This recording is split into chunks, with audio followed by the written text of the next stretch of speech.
Testing, testing.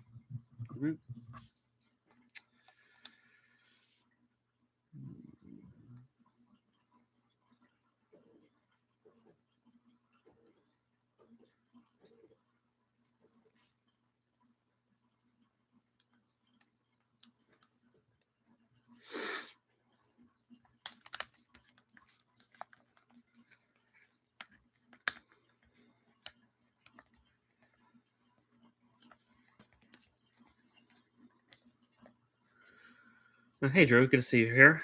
Just waiting to see if anyone else shows up.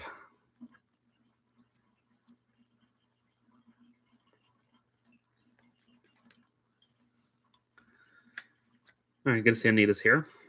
Just give it a little bit, see if anyone else pops up.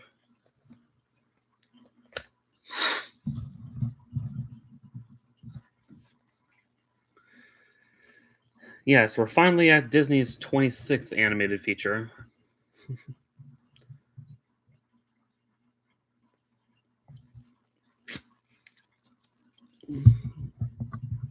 I guess we'll go and get started. I'm sure others will show up eventually, hopefully.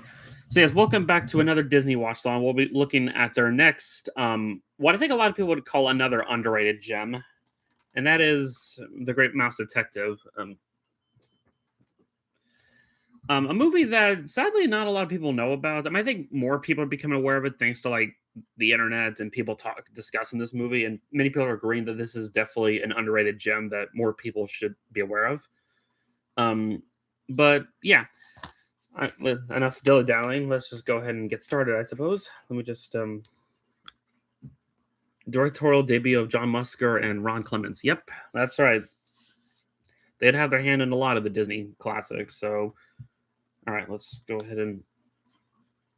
My thing's still connected, I think. All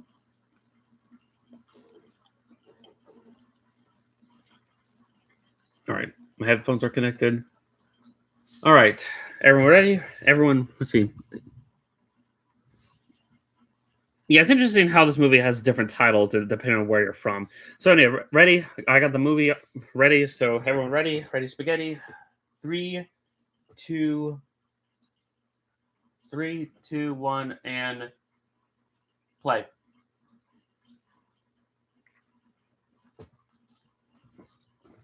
And the movie's starting now. So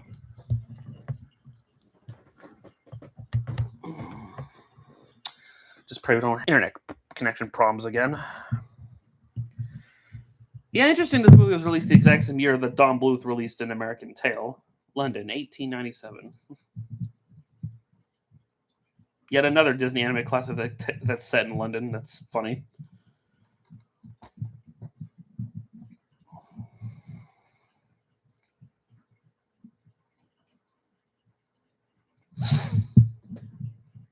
Yeah, maybe. 1980. Honestly, looking back, 1986 was a pretty decent year for animated films because aside from Great Mouse Detective and American Tail, you also had Studio Ghibli's Castle in the Sky, which might easily be the best animated film of that year.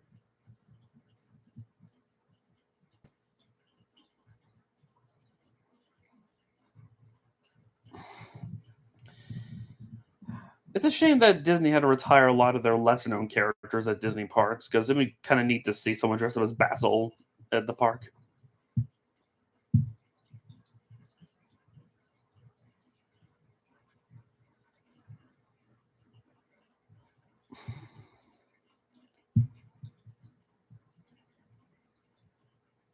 Yeah, I distinctly remember in Darkwing Duck there was an episode where Darkwing has like a little Basil statue. So I know, right? That's a very mobile doll to invent. Like, what kind of equipment used to build that Flowersham? Like, it's no wonder Radigan wants him.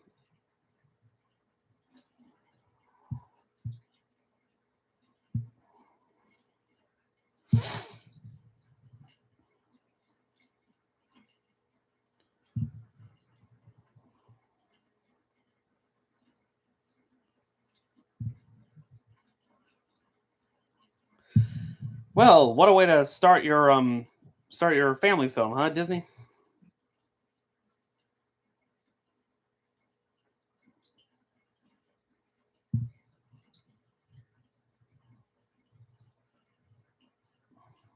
I know. Right? I imagine a lot of kids who first saw this film in theaters must have been traumatized. I mean, I believe Doug Walker said that when he talked about this movie. Search for Mickey Mouse, huh? You know, I still think it's crazy that 64 films so far the studio's made, and they have yet to make a theatrical released Mickey Mouse movie. I'm not counting Fantasia or Fun and Fancy Free. I mean, like an actual feature length film on Mickey and his friends. You think they would have done that for the 100th anniversary, but no. Oh yeah, that's right. Alan Young voices Flowersham, the same voice of Scrooge McDuck.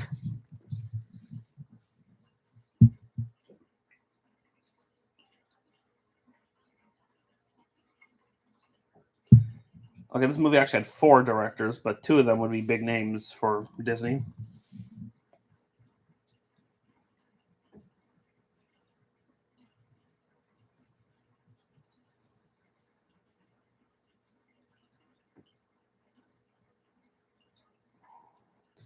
A crossover between The Rescuers and The Great Mouse Detective. As cool as that would be, I doubt that would work considering these 2 movies take place in different time periods. So, it you know, okay, Descendant of Basil. Okay, that would make a little more sense.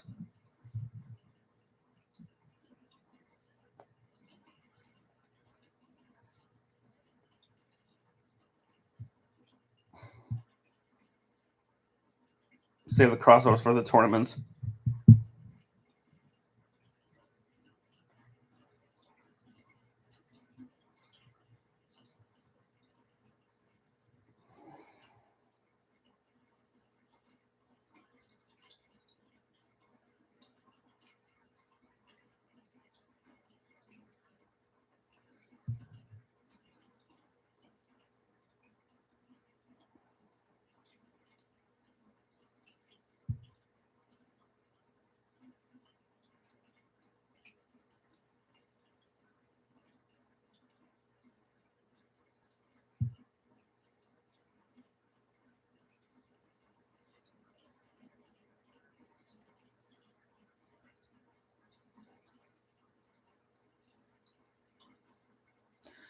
Third Disney film to use CGI. Yeah, mostly the CGI used in the clock tower in the climax.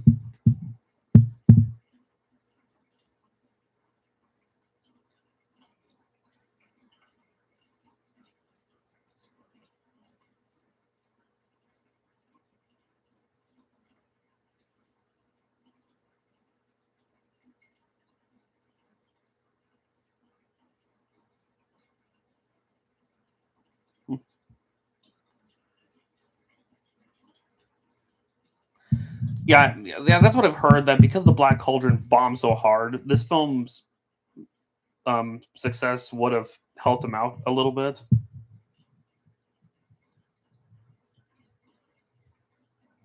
And yet, a lot of people don't even know this movie nowadays.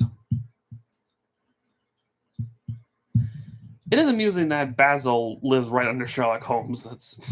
That's pretty funny.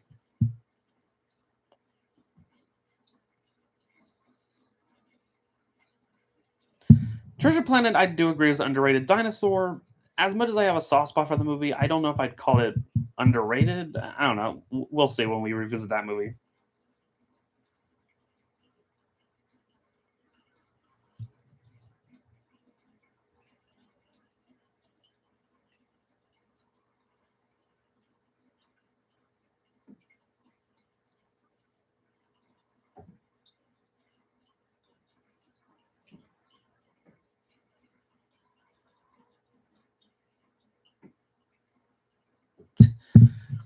Yeah, Sherlock Gnomes. Don't get me started on that movie. I mean, I haven't seen Sherlock Gnomes. I've seen enough people talk about the film to get the idea that yeah, it's not very good. Not the worst thing ever, but surprisingly, it's still better than the other Sherlock Holmes movie that came out in 2018. In case you don't know what I'm referencing to Holmes and Watson with Will Ferrell and John C. Riley, which I've heard really atrocious things about that film.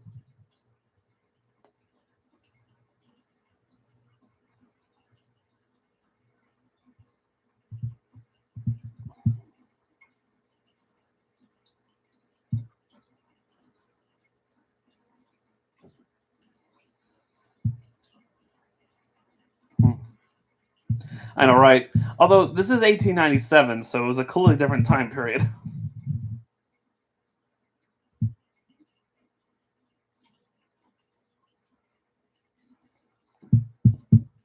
Wayne, not familiar with any of those actors.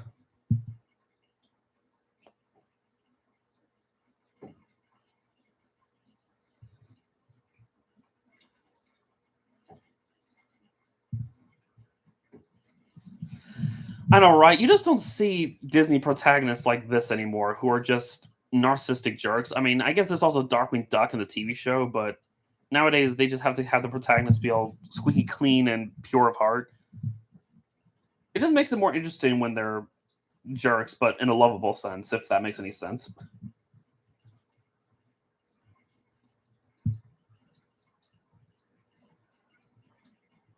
Yeah. I don't know if I call Basil Heart of Gold per se because, but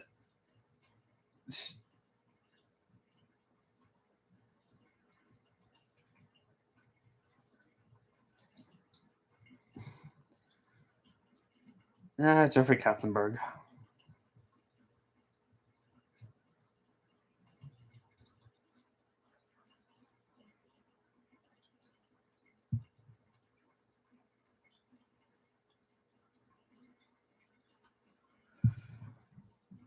Justin hopefully gets paid overtime.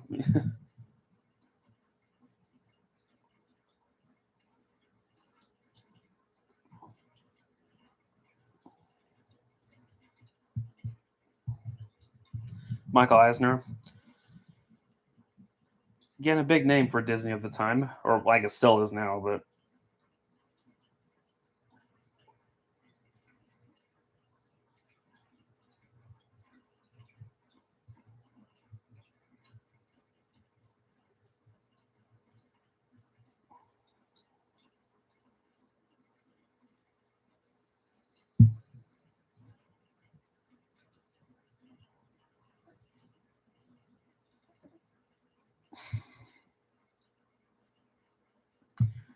little overdramatic, aren't you, Basil?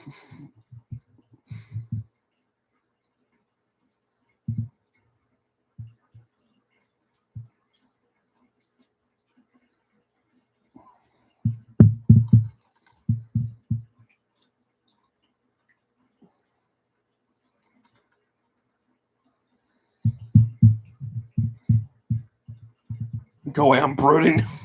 Yeah, basically.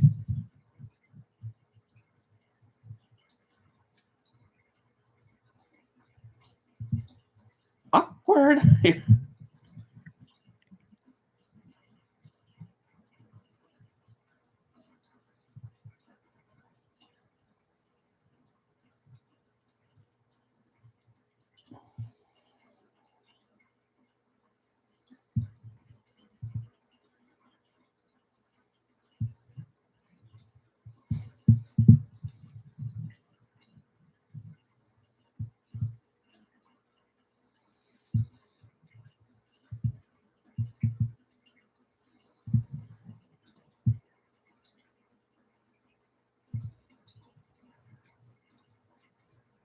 Apparently, Radican is so evil that the picture one moment can have a simple smile, the next thing it's a smile that shows off his teeth. It's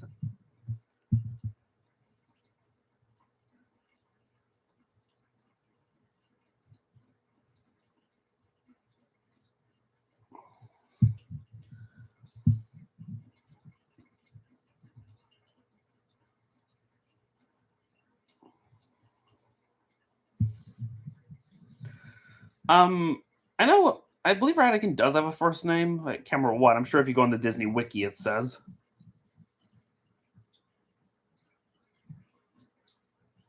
Produced in open Mate full screen. That's interesting to know.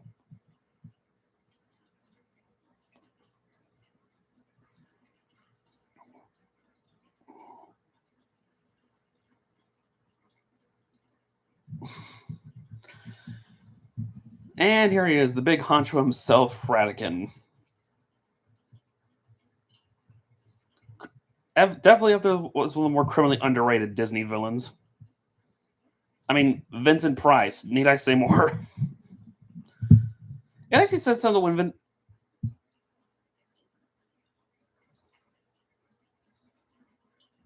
Patrick, yeah, okay. I mean, it does say something when Vincent Price himself even admitted that out of everything he's ever starred in, this was his favorite role ever.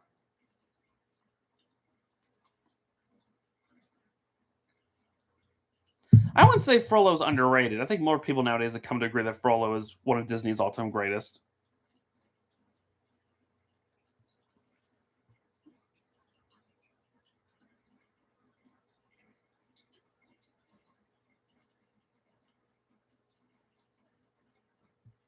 I just can't imagine anyone else voicing this character other than Vincent Price.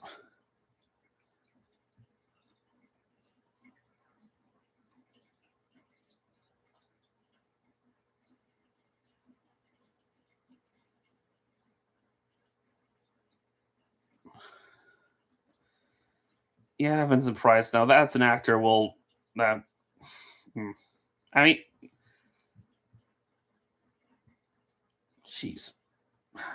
It's a shame he didn't do more voice acting like this, because aside from this, he did Zigzag and The Thief and the Cobbler, but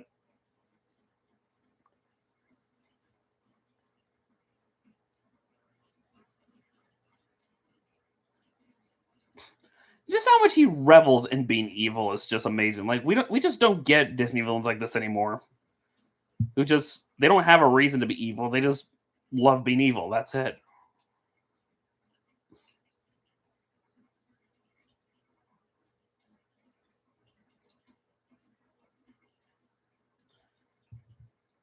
I can kind of see how some people call this the beginning of Disney's Renaissance, but I think it makes more sense that Little Mermaid would take that role, considering it feels like a classic Disney film.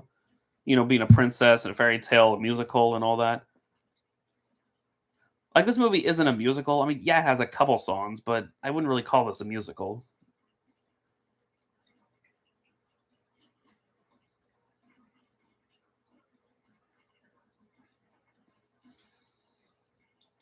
Yes, good to know that Bill the Lizard.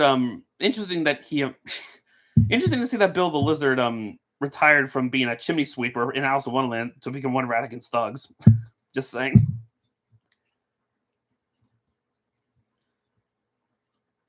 Definitely, yeah, we get our first song in this movie, and easily a very underrated villain song.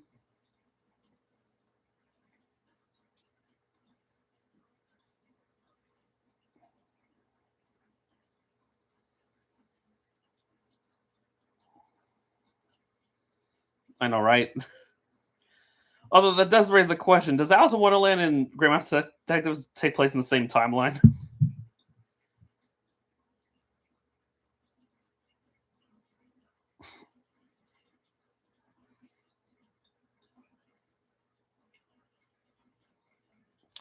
Well, good to use. They use the best of Jimmy McDonald's sound effects.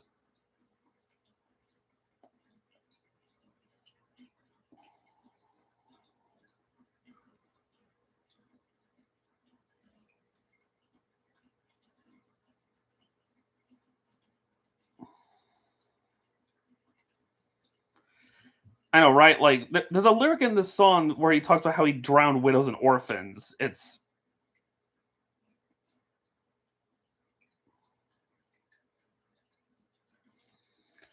again, we don't get villains like this anymore. But yeah, that's a good point. Now that I think about it, because I used to collect the Saint Laurent VHS tapes. I was this the I think this might have been the only villain song they ever used in the tapes, because I don't recall any of the other villain songs being on the tapes. I don't remember Be Prepared or Poor Unfortunate Souls or especially Hellfire being on the tapes.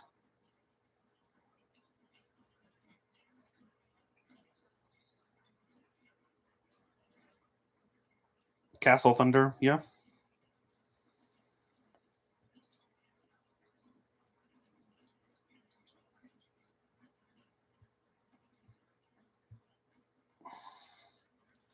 Yodel. Oh, you mean Alameda Slim's song from Home on the Range? I mean, I guess you want to be technical because a lot of people don't think about this, but I guess I want to. I want to be like you from the Jungle Book because a lot of people keep forgetting Louis is kind of a villain. So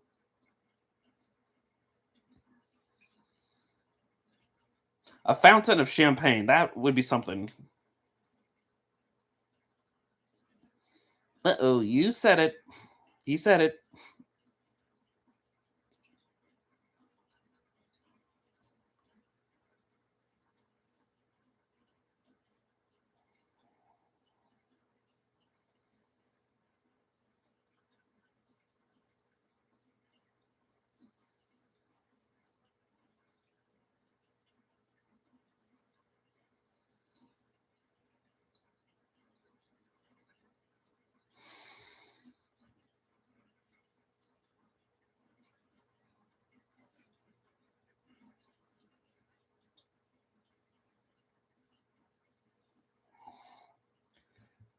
Now, how Anakin was able to tame this cat, I'm not sure, and convince her not to eat him.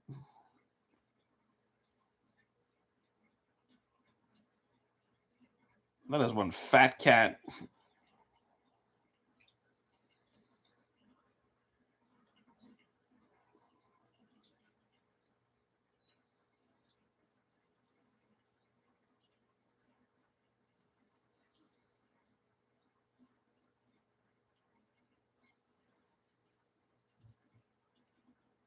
I guess cats don't like rather large mice. I don't know. She could probably eat him if she wanted to. Unless it's like that one video I saw go viral where it was like in Russia and this rat was like fighting off this pack of cats. That was pretty crazy.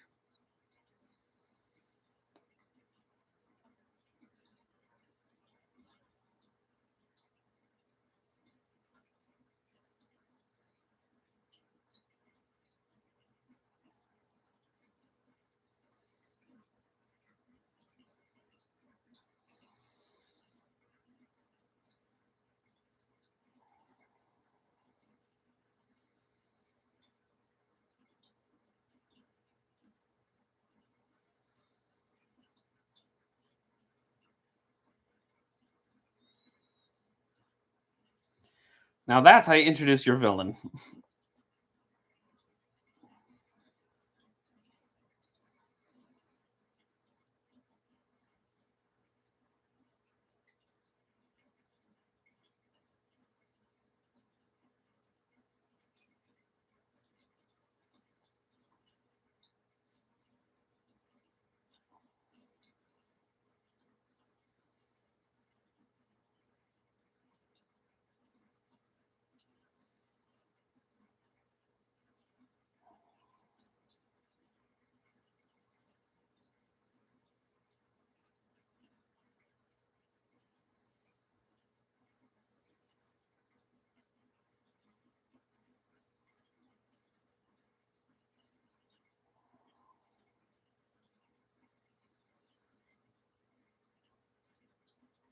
Yeah, it is a big cat.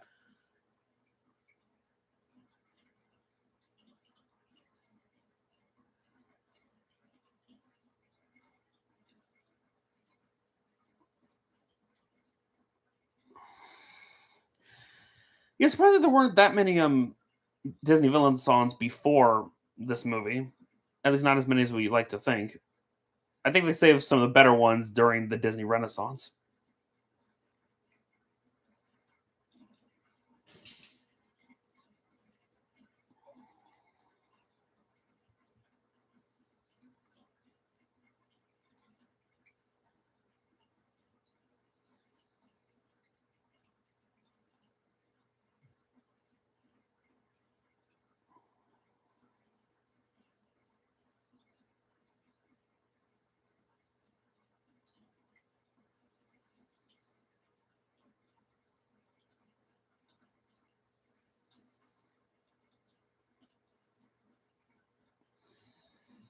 I don't know what made you bring up Snuff at the Light. Emperor's New Groove wouldn't come out till long after this movie. Of course, that's a song that sadly was cut out from the movie.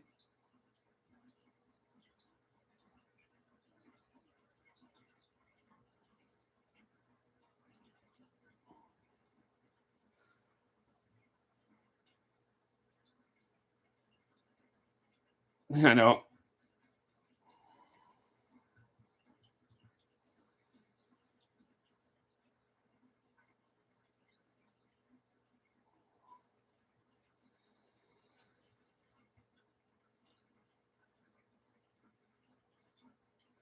You're probably the oldest used to that joke. Yeah, I know, right? The whole sitting on the musical instrument trope.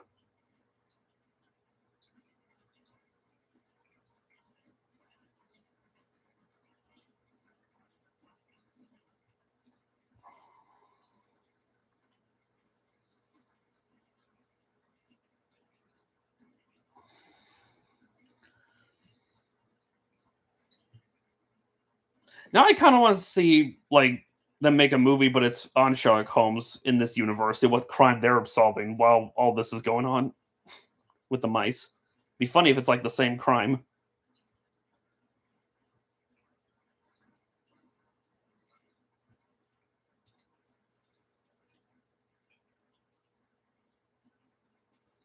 So I'm guessing. I know, right? So I'm guessing Toby is actually Sherlock Holmes' dog.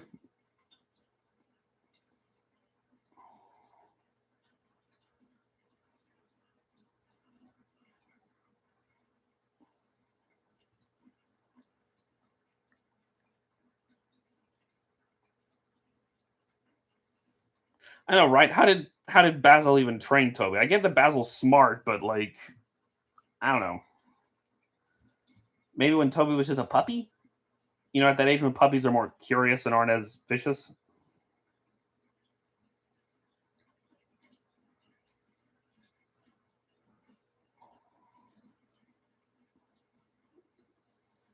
And all right, food.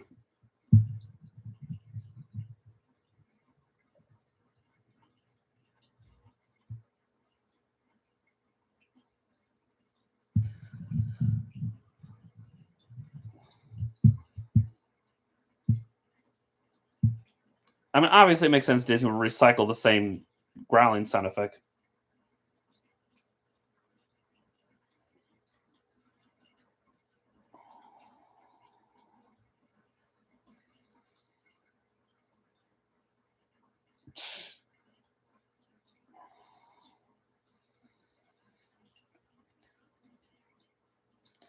Yeah, I mentioned that earlier. That Vincent Price said this was one of his favorite character roles, and that's crazy given all the movies, like all the horror and like mystery films he starred in prior. Reads the animation for Lady and the Tramp. Yeah.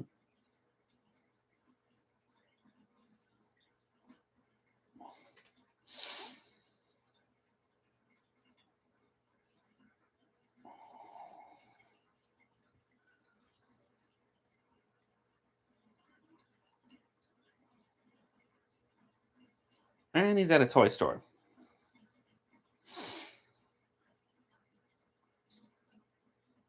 Make my music.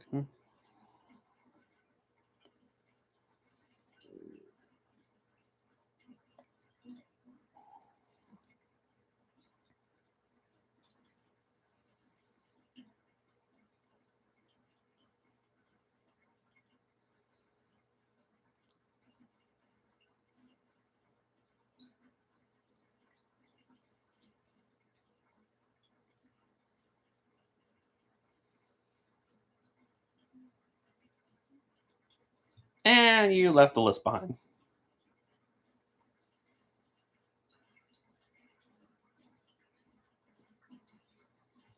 The last Disney animated feature ever to be set in the United Kingdom.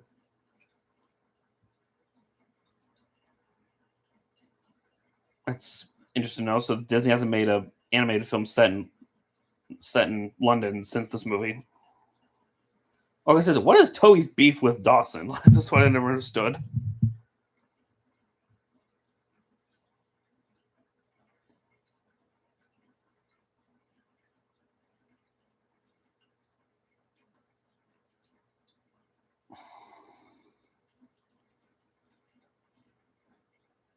Yeah, I remember the Black Cauldron had usage of CGI.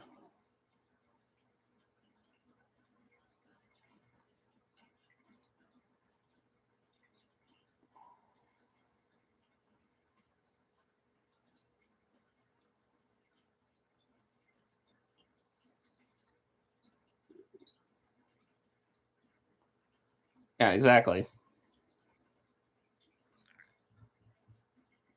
Henry Mancini also did the music for this film. Interesting to know. Forgot I had a drink with me. Jeez.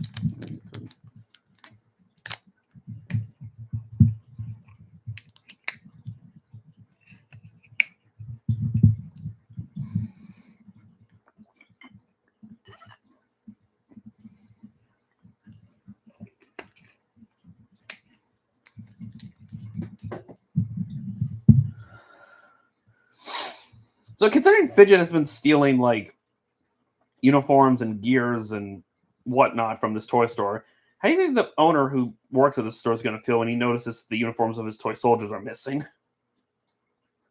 Yeah, I know, Dawson. It's like it's a toy store you're in. Like, I guess he hasn't been into a toy store before.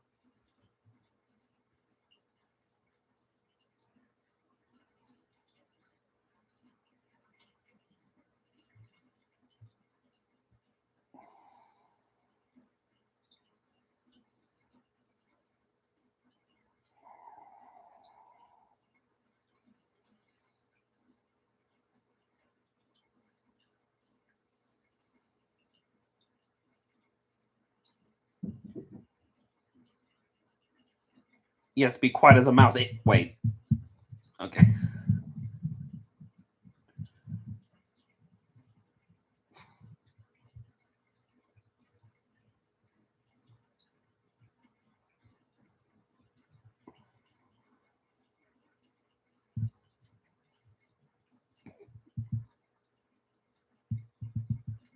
Yeah, is that racist? I can't tell if that would be racist or speciest. Either way, it sounds like that would be considered a derogatory term.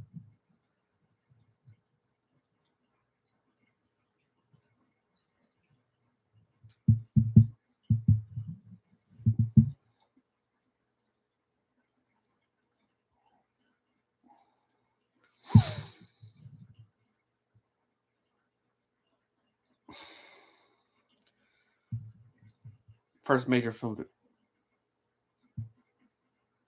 I think it meant first major animated film to use computer animation because there were live action films before this that used CGI. I mean, look at Tron.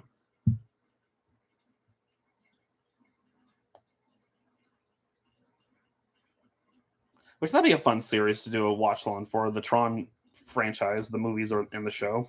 Might have to get to that sometime.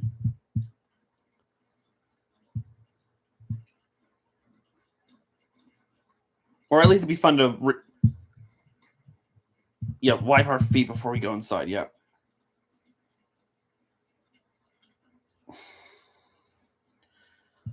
You mentioned that earlier, Anita, that this film came out the same year as Don Bluth's An American Tail.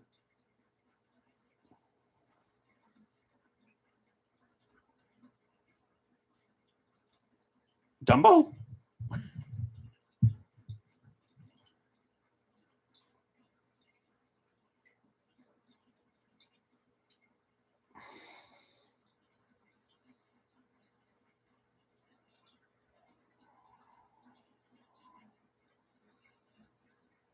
Yeah, not the bubbles. I did you not learn from before.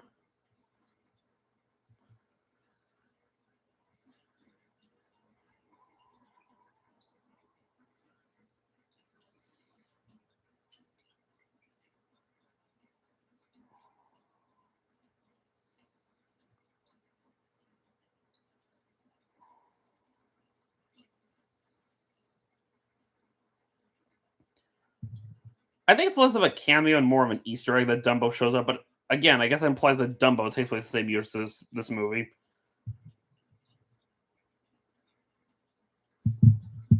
Eric Larson, one of the Nine Old Men's last Disney animated film, and he got credit for.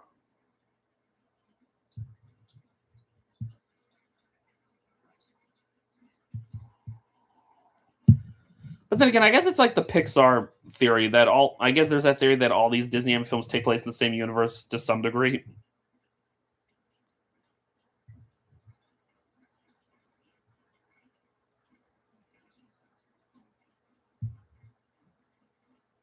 Yeah, stop right there, criminal scum.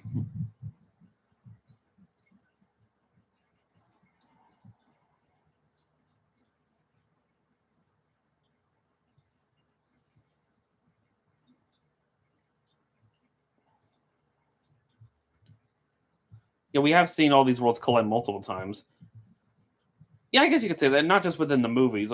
I mean, consider like in some of the TV shows they'll cross over. I mean, look at that episode of the Hercules TV show when he and Aladdin meet, which does raise a few questions.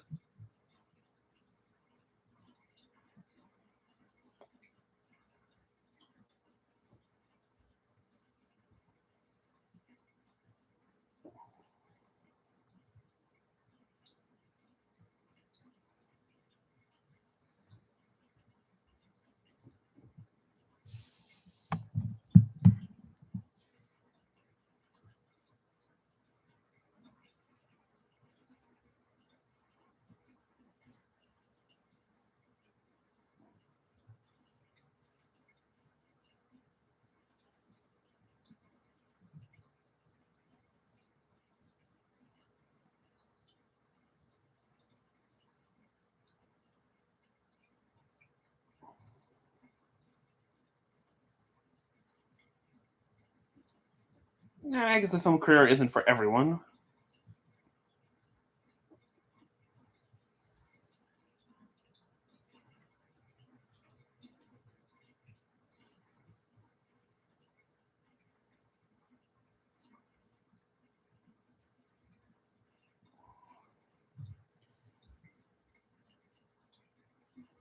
I mean, she's better.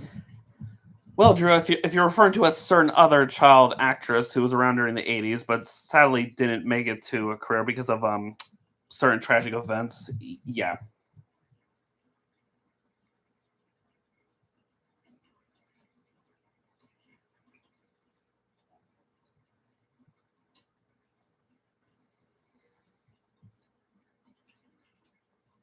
Oh, you're talking. I thought you were referencing to what Anita was just talking about. Yeah, at least Olivia is alive. Of course, they need her to basically not guilt trip. Uh,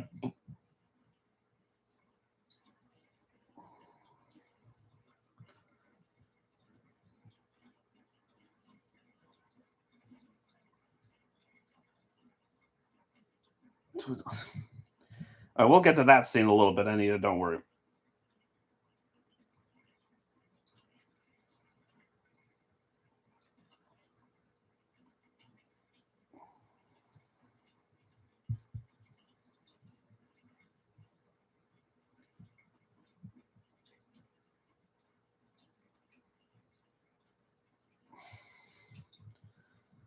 Yeah, it is crazy what Disney was able.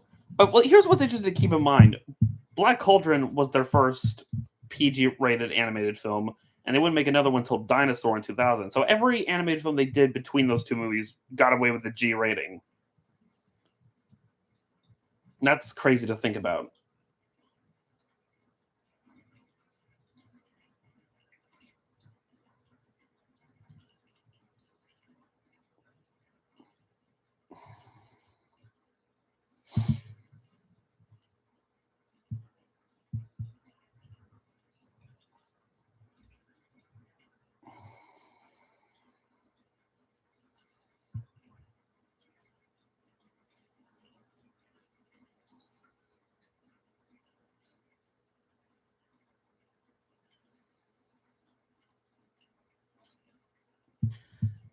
Yeah, I know, right? You couldn't give her a means of how she could breathe in that bottle.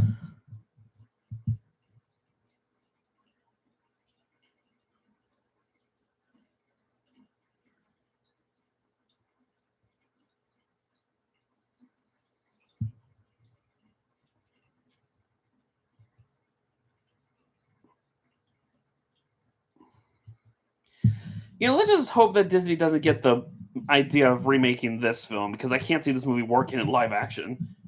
And you cannot find anyone to top Vincent Price's Radican. Just saying.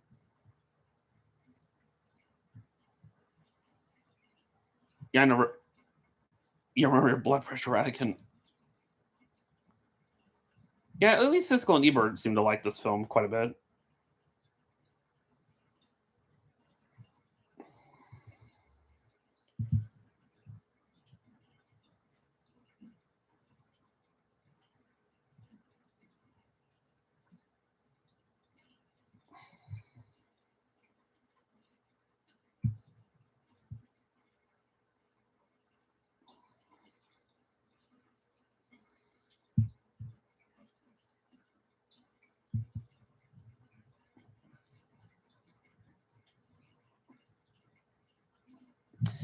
Yeah, I can't imagine the bat would taste very good, Felicia. Just saying. Ratigan is animated by Glenn Keane, who did The Bear and the Fox and the Hound. Yeah, I could definitely see that.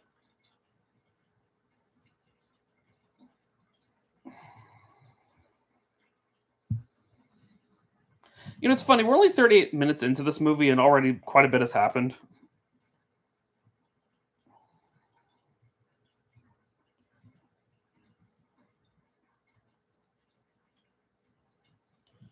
Well, if you're gonna have any animator train future animators, then I guess Eric Larson would be a good one to be the teacher.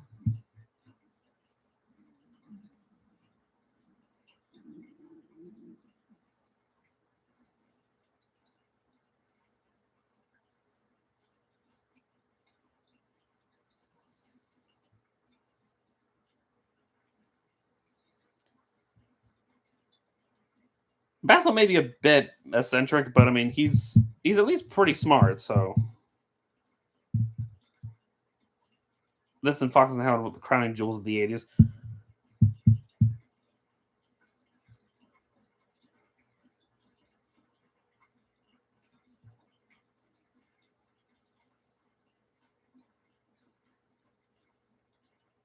Yeah, he has reason to brag.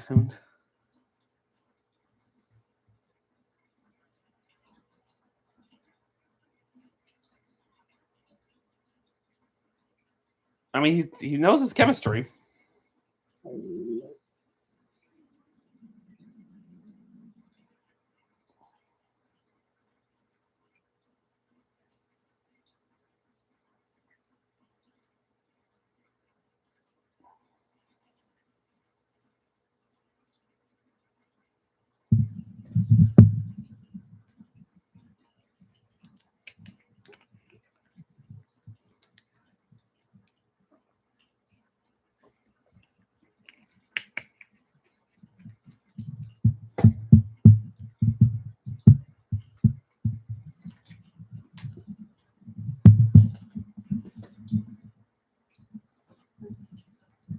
Elementary, my dear Dawson.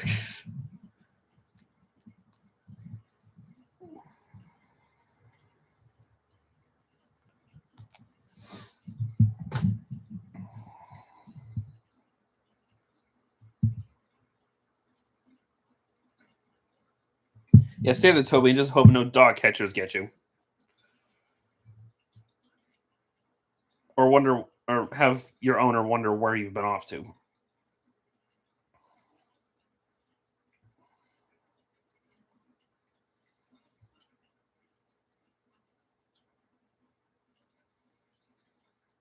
Yeah, he has a collar and possibly a dress. So, come on, Dawson, you make a great thug. You could cosplay as Smee.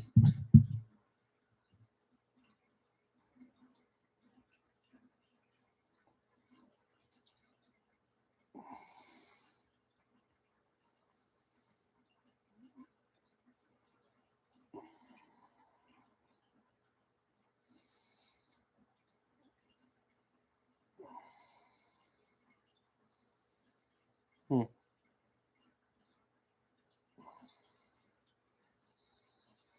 Yeah, I know, Dawson. It could be worse. He could ask you the cross dress.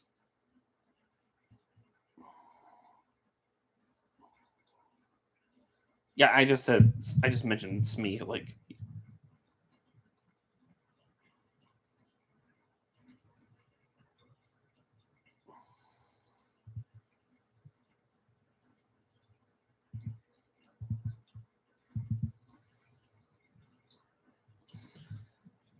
Dawson, you got to realize the women who appear in this bar are not as ladylike as you're used to.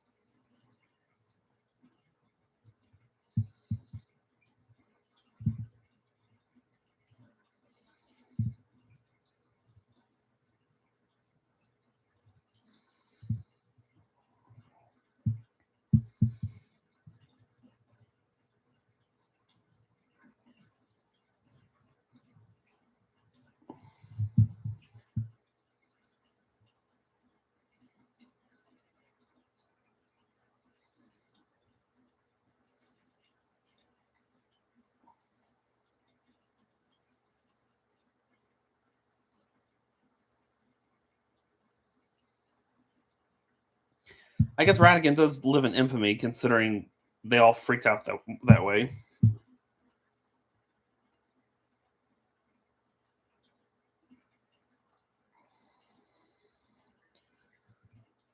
Yeah, I never owned this movie on VHS. It's one of those movies I just saw whenever it appeared on TV on Toon Disney. We get this scene that makes you question how this got past the censors.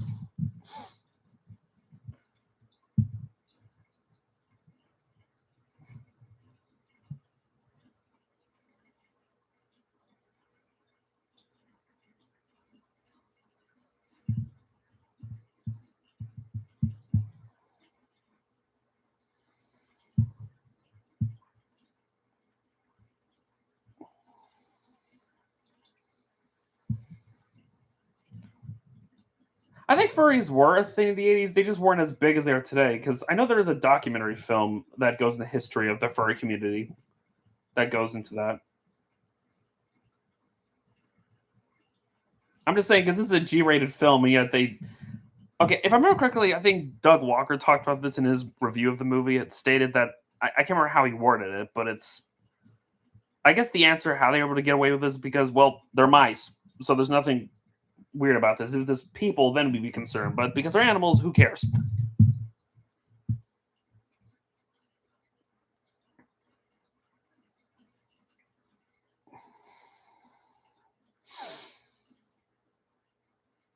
Too adult for Disney at the time.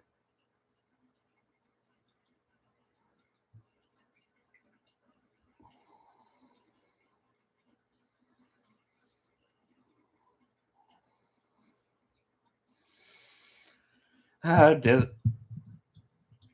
I was talking about his actual review he did on, as the nostalgia critic, he did a review of the Grandma's Detective. He brought this scene up.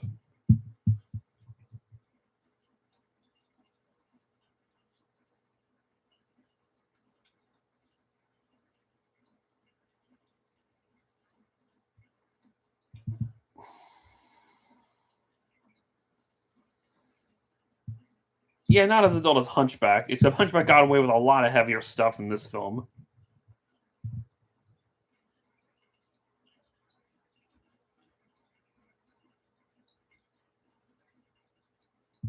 And look who shows up.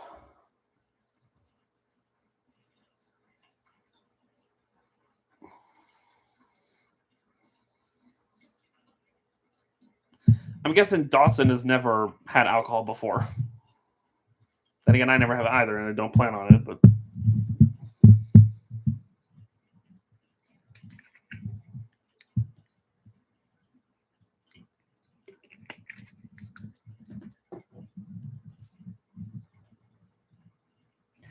let's be honest, the '80s was a different beast altogether when it comes to family films. Yeah. And now a bar fight starts.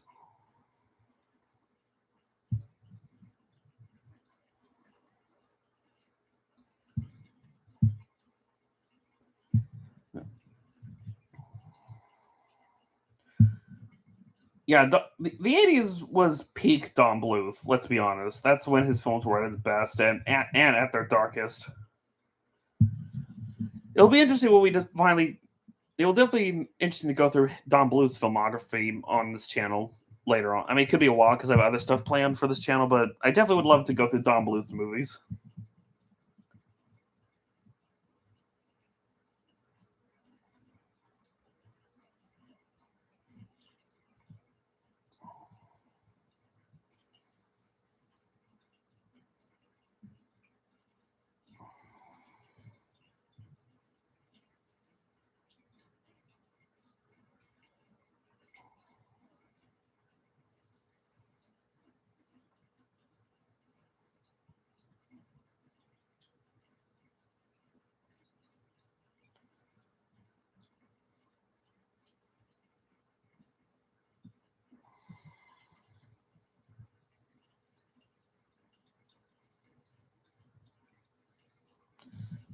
Yeah.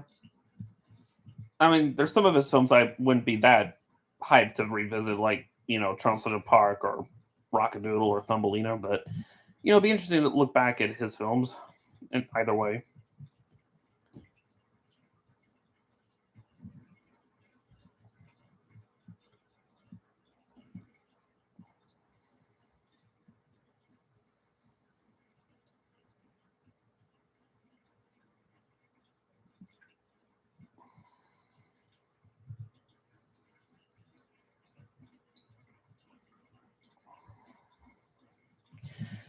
Yeah, I know. I used to own that Cinelon VHS tape as a kid. I owned quite a lot of those when I was younger.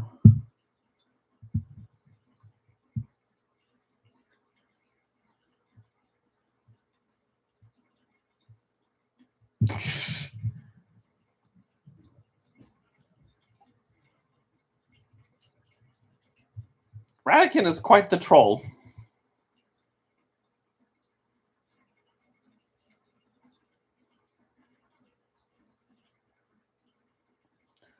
Yeah, unless Radican just wears a pride. He doesn't care if anyone knows where his lair is. He's just that much of a narcissist, I guess.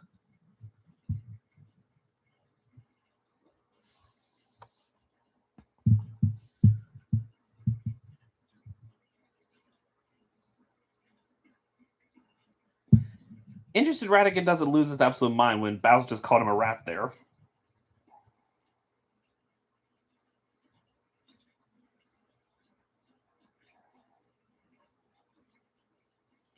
I will make the live trail eventually. You don't need to ask me that every watch along stream we do.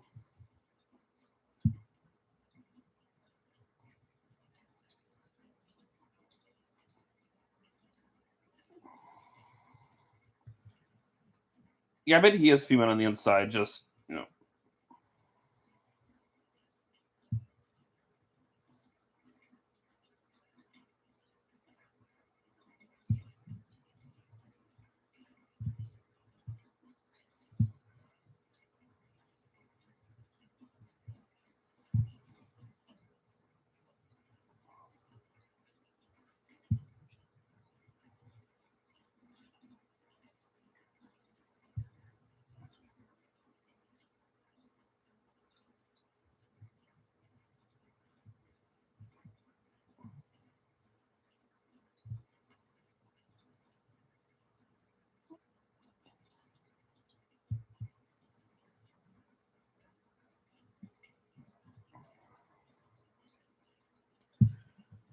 gosh, I bet it shows you how petty I guess Radican is. Like you couldn't decide which way to kill him, to just use every single method you could think of.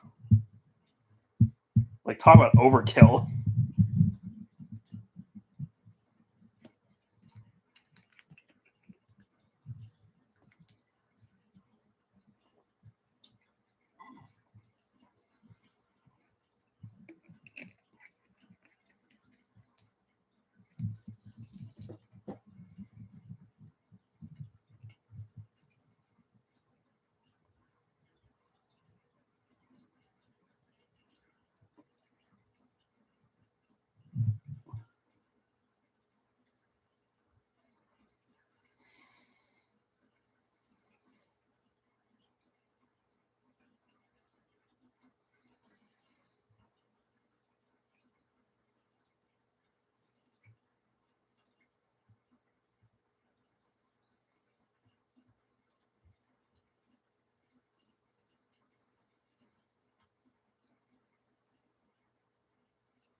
I never saw Vincent's. I probably should. I've heard that's a really good short. Yeah, I've seen your comments, Anita. Saw my procrastination problems. I mean, I don't know about that, but honestly, I have issues with procrastination, as if it isn't obvious enough with my lack of updates with Heroes and Villains. But life's just been busy.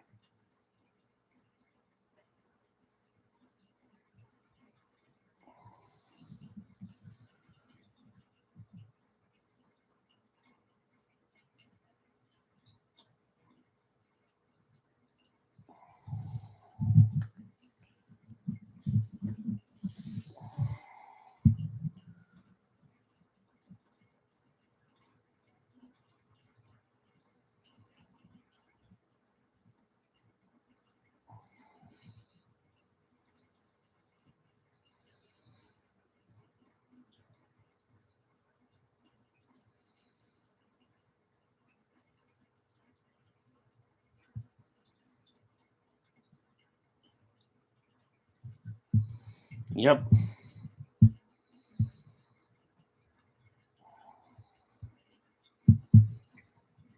Yeah, I know, right? There's three songs in this movie, but two of them are by the villain, and one is, well, you know.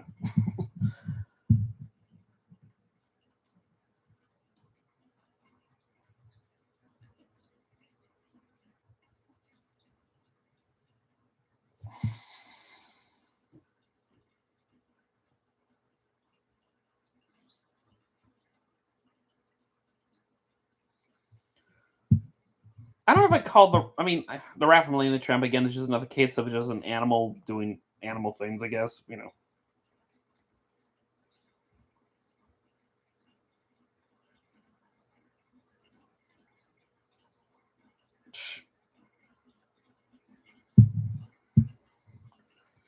Goodbye so soon. Being a queen for 60 years, that's pretty crazy, Your Majesty.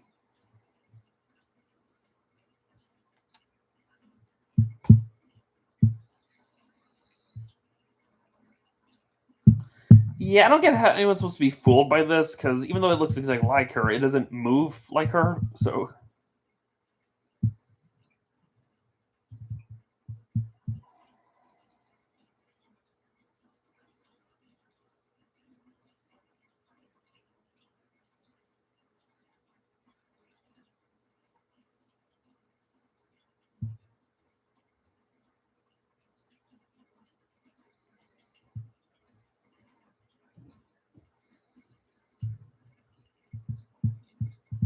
some cards from the bear. Not exactly how you plan to end a reign with a copy.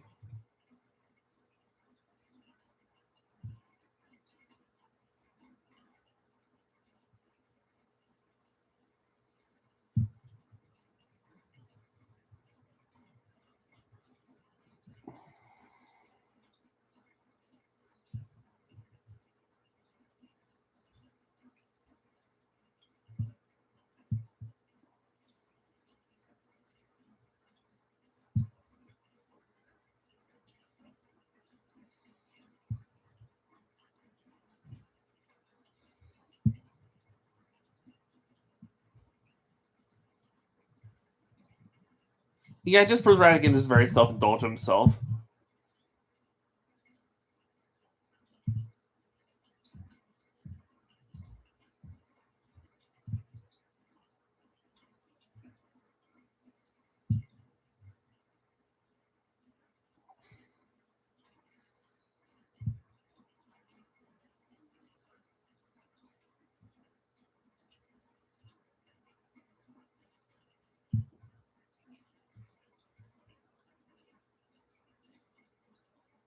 Quite a crash out there, Doctor.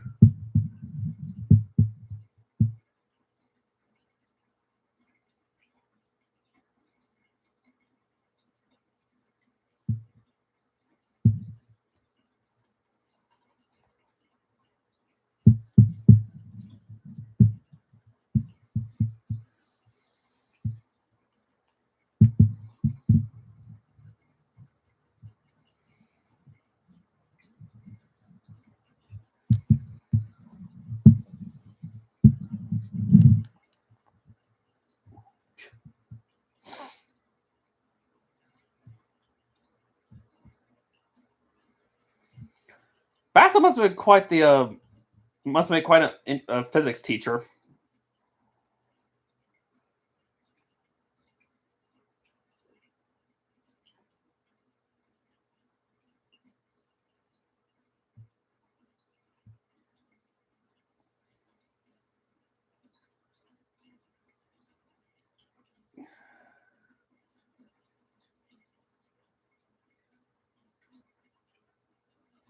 Yeah, like what are the odds of all that working out as well as it did?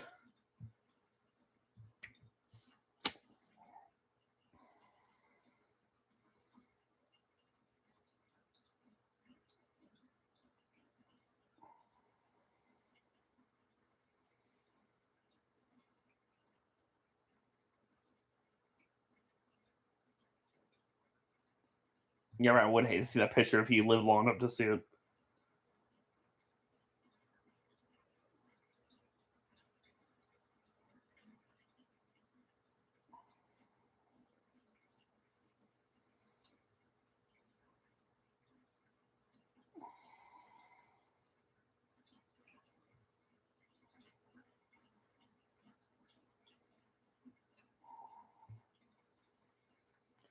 I know, right? Like, can't the audience, everyone in the crowd, notice there's something off about the queen, the way she talks and the way she moves?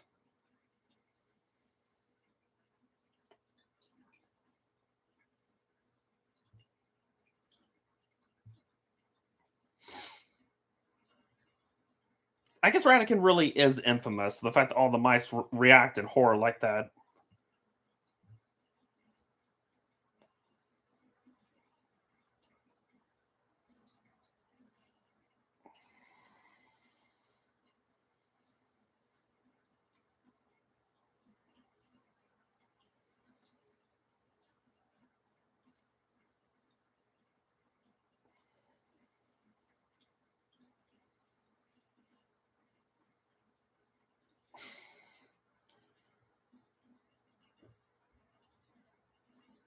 Yeah, he is definitely the world's greatest criminal mind. So, yeah, like I said, I never owned this film on VHS. So,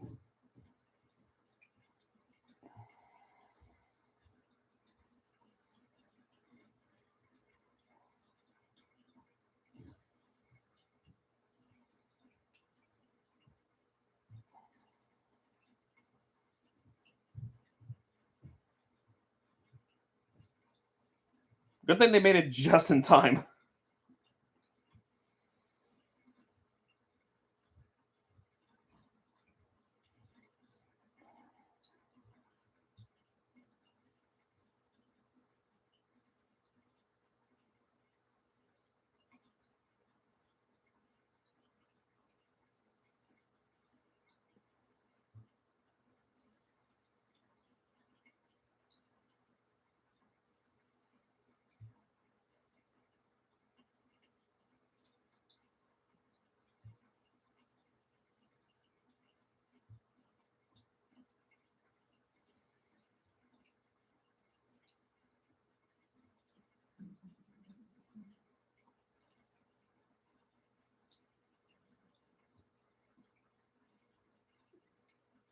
Like they didn't see him slap her like that.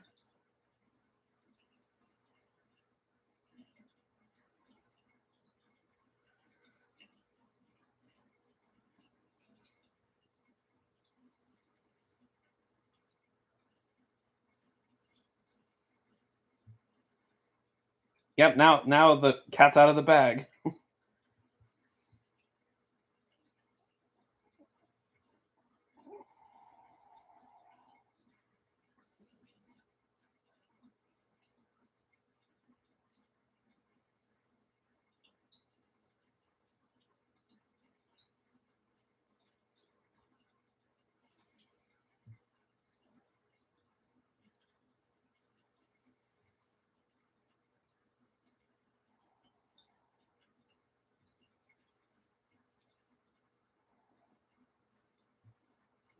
For a fat cat, she sure can run.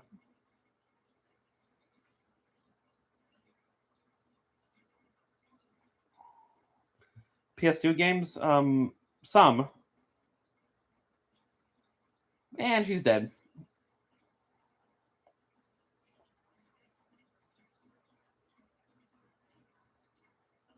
Yeah, Korg is eating well tonight. I didn't think about that.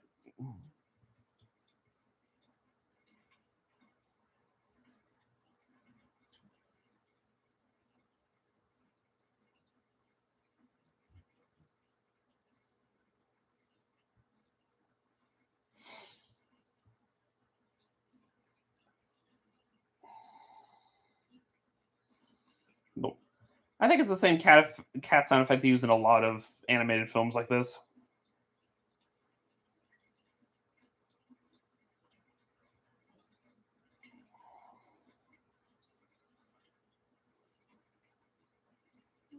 Olivia, you might want to keep your mouth shut.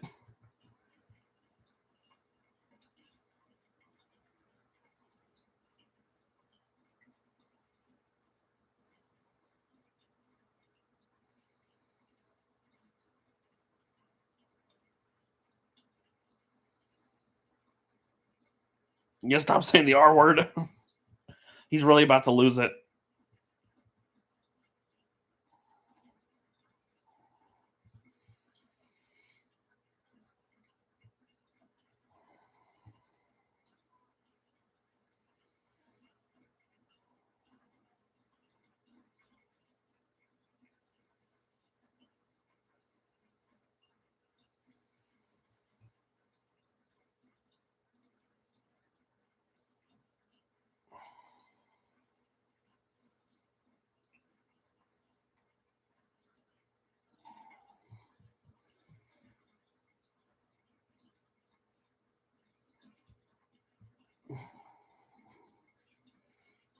And there goes Fidget.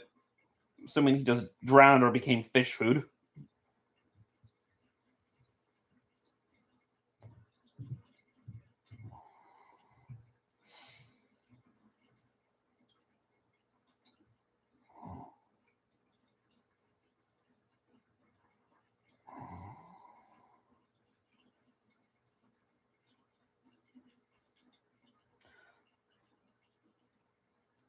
Well, actually, Thomas the Tank Engine first aired in 1984, so that came out 2 years before this movie was released.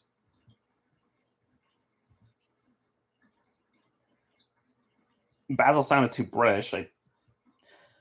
Okay, I don't get it. I mean, and now they're in Big Ben, and yeah, the gears are all CGI, which actually doesn't look that bad for 1986.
Yep, he's definitely snapped now.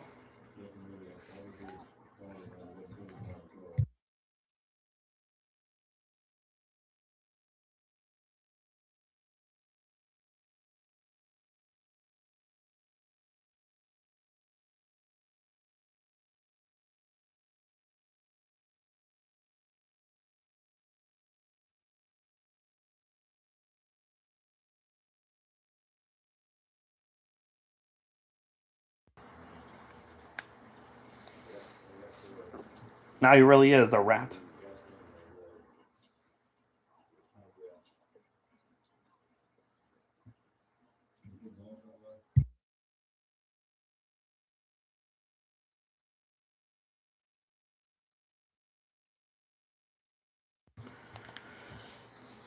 Sorry, I was just talking to my dad as he was leaving for work. Honestly, this fight scene was pretty brutal. I mean, I know they don't show blood or anything, but the way he slashes at his body, I know it's just his clothes being torn, but it kind of almost looks like skin has been ripped off.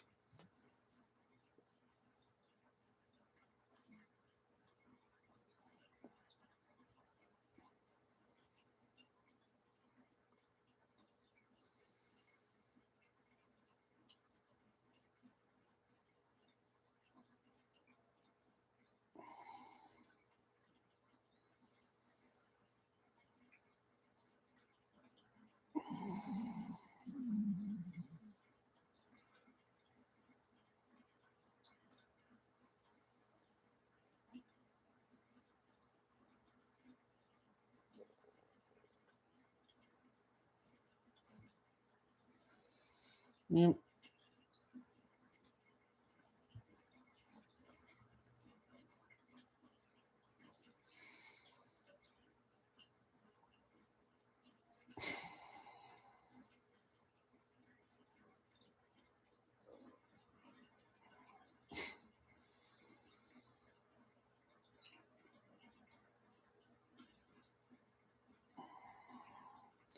Yeah, I saw that. Queen honors detective. Queen prays medal to be given.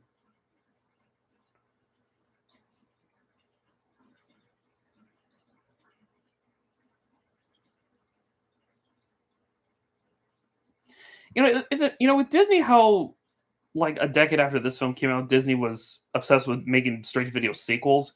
It's a shame they never gave this movie a sequel because considering that Sherlock Holmes did have other enemies other than Moriarty, you could have done something similar with Basil.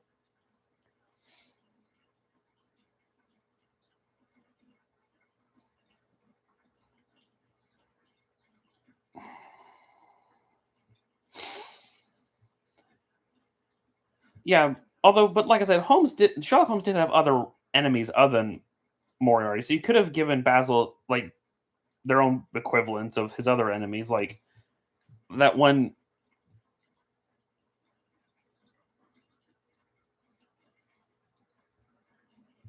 like Irene Adler, I think was her name. That female like nemesis slash lover, I guess, depending on which version you go by.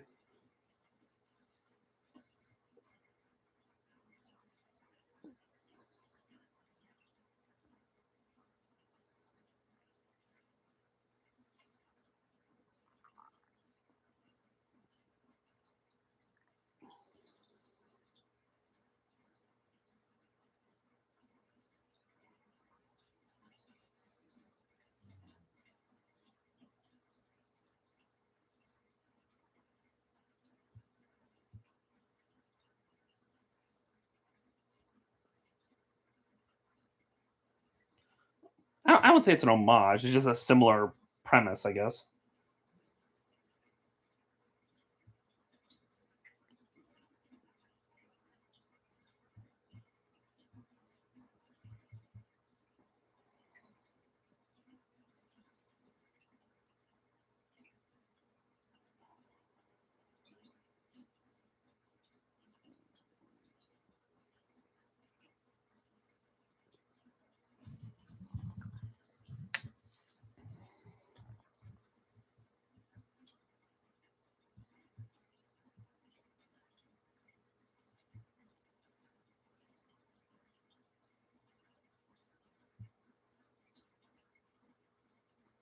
Hmm.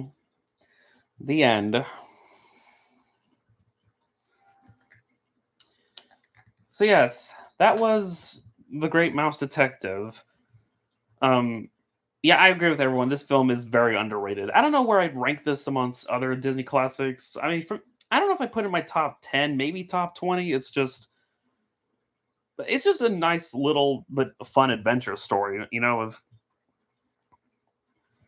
that sadly a lot of people nowadays don't remember or never even heard of because I don't know, this film was barely like I guess advertised or anything. I don't know. What's the future for the League of Gentlemen's Heroes and Villains? You'll have to wait and see. I won't say anything because that would be spoilers. But yeah, great little movie. It's good that it's getting more attention nowadays, thanks to people discussing it and all, and hopefully more people continue to discover it. I just hope Disney doesn't ever make a live action remake of this though. But anyway, I hope you all really enjoyed this. This was a fun watch, and next time um well obviously not literally next time, but next Disney film will be one that the movie I do personally have a soft spot for, even though it's not like an incredible film. But basically, we'll be going from London to New York City in the next Disney classic. So yeah, and after that, we'll finally be entering the Disney Renaissance. So, but so yeah, hope you all really enjoyed this viewing, and I guess I'll catch you all in the next one. So later.